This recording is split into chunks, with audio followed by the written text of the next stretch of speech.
सर्वांना नमस्कार. चला तर मग आज आपण जाणून घेऊया दिनांक 13 डिसेंबर 2025 रोजी विद्यार्थी सुरक्षेच्या काही नवीन नियमावली आलेल्या आहेत. त्यामध्ये शिक्षक व मुख्याध्यापकांसाठी काही कडक नियम आलेले आहेत बरं का. त्याबद्दल आपण आज GRचं थोडक्यात पण महत्त्वपूर्ण काय मुद्दे आहेत याची माहिती जाणून घेऊया. व्हिडिओला सुरुवात करायच्या आधी चॅनलला सबस्क्राईब करायला विसरायचे नाही.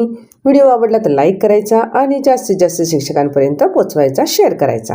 राज्यातील सर्व शाळांमधील विद्यार्थी सुरक्षिततेच्या दृष्टीने केंद्र शासनाने निर्गमित केलेल्या मार्गदर्शक सूचनांचे पालन करण्याबाबत व शाळा व्यवस्थापन कर्मचारी तसेच विभागातील क्षेत्रीय अधिकारी यांच्यावर जबाबदारी निश्चित करण्याबाबतची कार्यपद्धती हा 13 डिसेंबर 2025चा GR आहे. तिथे काही त्यांनी 3 शासन निर्णय सुद्धा दिलेले आहेत. त्याच्यातले 2 शासन निर्णय आहेत, तर एक आपला RT ॲक्ट आहे, ते सुद्धा त्याचे संदर्भ त्यांनी दिलेला आहे. त्याच आता याच्यामध्ये महत्त्वाचा हा जो GR आहे तो RT ॲक्टमधील जे कलम 17 जे कलम होतं त्यामध्ये शाळांमध्ये विद्यार्थ्यांना शारीरिक शिक्षा देणे, मानसिक छळ करणे यावरती बंदी घातली आहे. ह्या विषयाला धरूनच आपल्याला हा GR त्यांनी कडक असे नियम काढलेले आहेत जे शिक्षकांना पाळणे आवश्यक आहे. त्याचबरोबर ती ज्या काही NCPCRने मार्गदर्शक तत्त्व दिलेली आहेत, त्याचबरोबर ती 13 मे 2025 रोजी शासनाने विद्यार्थी सुरक्षितता आणि विद्यार्थी सुरक्षा याच्या अनुषंगाने काय उपाययोजना करायच्या आहेत याबाबतचा सुद्धा GR काढला आहे. ह्या GRचा सुद्धा तुम्हाला सविस्तर म्हणजे महत्त्वाचे मुद्दे, पूर्ण GR वाचण्यापेक्षा महत्त्वाचे मुद्दे एक व्हिडिओ ऐकला तरी सुद्धा मिळणार आहे. तोही व्हिडिओ आहे, तोही मी तुम्हाला शेवटी याच्यात टाकत आहे किंवा डिस्क्रिप्शन बॉक्समध्ये टाकते. त्याही GRचं अत्यंत बारकाईने वाचन होणे आवश्यक आहे. आता त्या GRमध्ये सुद्धा सगळ्या समावेशक सूचना दिलेल्या आहेत. विद्यार्थ्यांसाठी सुरक्षित आणि सकारात्मक वातावरणाची निश्चिती मुख्याध्यापक, शिक्षकेतर कर्मचारी यांच्याकडनं झाली पाहिजे आणि ह्या सर्व दृष्टीने विद्यार्थ्यांच्या सुरक्षितेच्या दृष्टीने मार्गदर्शक तत्वांची पुन्हा एक म्हणजे प्रमाणित कार्यपद्धती लागू करण्यासाठी एक शासनाने एक GR जो हा काढलेला आहे त्यामध्ये काय दिलेलं आहे आपण हे महत्त्वाचे मुद्दे आज जाणून घेणार आहोत. राज्यातील सर्व शाळांमधल्या विद्यार्थ्यांच्या सुरक्षेच्या दृष्टीने जे मार्गदर्शक तत्त्व दिलेली आहेत ते पाळणे बंधनकारक आहे. सर्व शाळांना, शाळेतील सर्व कर्मचाऱ्यांना हे पाळणे बंधनकारक आहेत.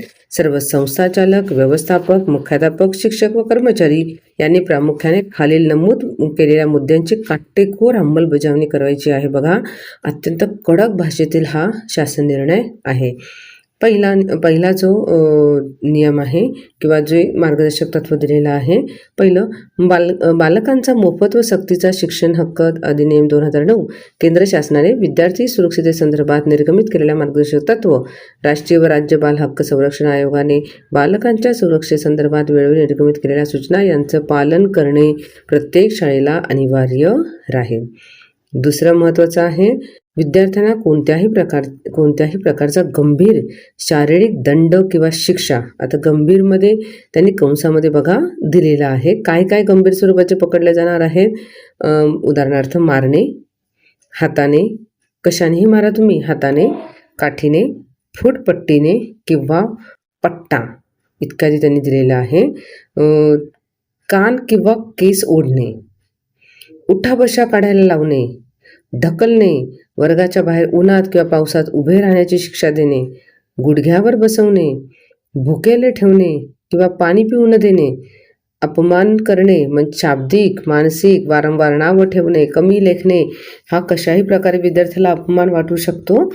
त्यामुळे असं काहीही विद्यार्थ्याला अपमानास्पद वाटेल असं काहीही करायचं नाही आहे वर्गामध्ये, किंवा कोणत्याही प्रकारचा भेदभाव करायचा नाही आहे.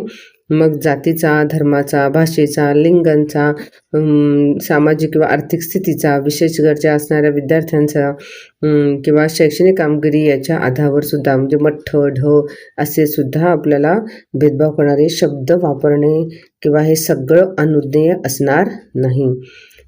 तिसरं आहे विद्यार्थ्यांशी सन्मानपूर्वक व सौम्य भाषेतच संवाद साधणे आवश्यक आहे. मोठ्याने ओरडले तरीसुद्धा शिक्षकावरती निर्बंध येऊ शकतात. वर्गात वेळेचे पालन व नियोजनबद्ध अध्यापन अनिवार्य राहील. विशेष गरजा असलेल्या विद्यार्थ्यांसाठी आणि मुलांसाठी सुरक्षित पायाभूत सुविधा उपलब्ध करून देणे, विद्यार्थ्यांना उत्तम दर्जाचा पोषण आहार देणे, पिण्यासाठी स्वच्छ पाणी देणे, त्यांना वेळेवर वैद्यकीय उपचार देणे, मदत देणे, विद्यार्थ्यांच्या तक्रारींवरती त्वरित कार्यवाही करणे इत्यादी बाबतीत कोणताही निष्काळजीपणा संस्थेचा, मुख्याध्यापकांचा किंवा शिक्षकांचा चालणार नाही. सहावा हे दिलेला आहे आपल्याला मुद्दा.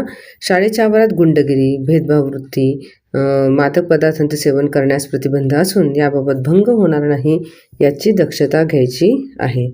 7. अपरिहार्य कारणाशिवाय विद्यार्थ्यांसोबत वैयक्तिक संदेश, महत्त्वाचं काही काम असेल तरच, अन्यथा कोणत्याही विद्यार्थी किंवा विद्यार्थिनीशी आपण वैयक्तिक संदेश, चॅट किंवा सोशल मीडियावरती संवाद करण्यात येऊ नये.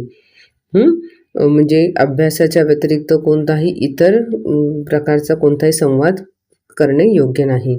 विद्यार्थ्यांचे फोटो, व्हिडिओ पालक व संस्थेच्या सक्षम प्राधिकरणाच्या परवानगीशिवाय काढणे किंवा ते वापरणे आणि वापरण्यास मदत करणे अनुज्ञेय नाही. विद्यार्थ्यांच्या शैक्षणिक प्रगतीबाबतची माहिती, गुणपत्रक, मूल्यांकन इत्यादी संवेदनशीलतेने हाताळण्यात यावी. त्याद्वारे कमी गुण प्राप्त विद्यार्थ्यांमध्ये मानसिक तणाव, कमीपणाची भावना निर्माण होणार नाही, इतर विद्यार्थ्यांकडून त्यांना हिणवले जाणार नाही याबाबत सुद्धा काळजी घ्यायची आहे. तक्रार निवारण कार्यपद्धती सुस्पष्ट व पारदर्शक असावी व तक्रारींचे गांभीर्याने निराकरण करण्यात यावे. शाळेतील कोणत्याही व्यक्तीकडून म्हणजेच मुख्याध्यापक, शिक्षक, शिक्षकेतर कर्मचारी, कंत्राटी किंवा कर्मचारी जे कोणते शाळेमधील असतील, विद्यार्थी सुरक्षेबाबत झालेले उल्लंघन तात्काळ वरिष्ठांच्या आणि शासनाच्या म्हणजेच प्रथम गट शिक्षणाधिकारी व उपशिक्षणाधिकारी, शिक्षणाधिकारी यांच्या निदर्शनास आणायचे आहे. आणि हे सगळे केंद्र शासनाने हे सगळे नियम निर्गमित केलेले आहेत की विद्यार्थी संरक्षणाबाबत हे सगळी तत्त्व आपल्याला पाळायची आहेत. बघा, प्रत्येकाच्या जबाबदाऱ्यासुद्धा दिलेल्या आहेत. आपण आता इथे फक्त शाळा आणि म्हणजे शाळा व्यवस्थापन किंवा मुख्याध्यापकाच्या काय आहे ते बघूया. शाळा शिक्षक म्हणजे मुख्याध्यापक यांनी विद्यार्थी सुरक्षेसंदर्भात उल्लंघनाच्या घटनेची तात्काळ लेखी नोंद करावी. त्यानंतर जे काही विद्यार्थी, पालक, संबंधित शिक्षक, शिक्षकेतर कर्मचारी यांच्याशी संपर्क साधायचा, सविस्तर चर्चा करायची. घटनेशी संबंधित प्राथमिक CCTV, तक्रार निवेदन, उपस्थितीबाबतच्या नोंदी सुरक्षिततेचे जतन करून ठेवाव्यात. घटनेशी संबंधित सर्व दस्तऐवज नीट ठेवायचे. कोणत्याही पुराव्यांशी छेडछाड करायची नाही. म्हणजे CCTV फुटेज गायब करणे किंवा ते न दाखवणे असे कोणत्याही प्रकारच्या गोष्टी करायच्या नाही.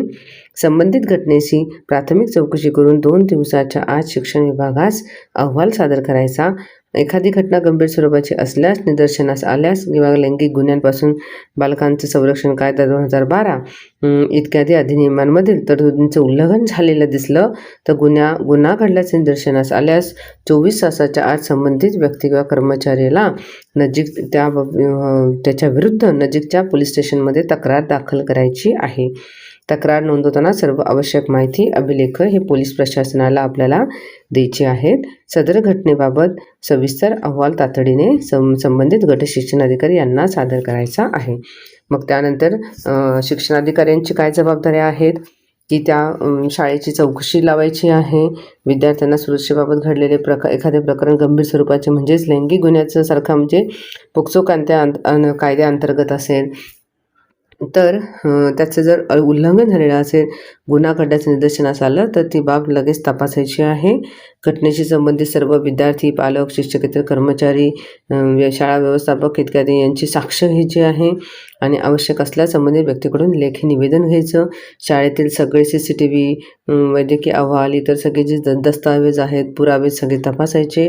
घटनेशी संबंधित कागदपत्रे, पुरावे सुस्थितीत असल्याची खात्री करायची.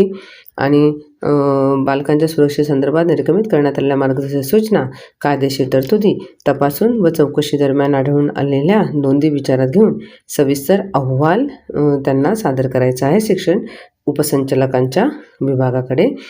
गंभीर स्वरूपाच्या प्रकरणांमध्ये संबंधित शाळा व्यवस्थापनाने जेव्हा तक्रार नोंदवलेली आहे की नाही याची पडताळणी करून घ्यायची आहे.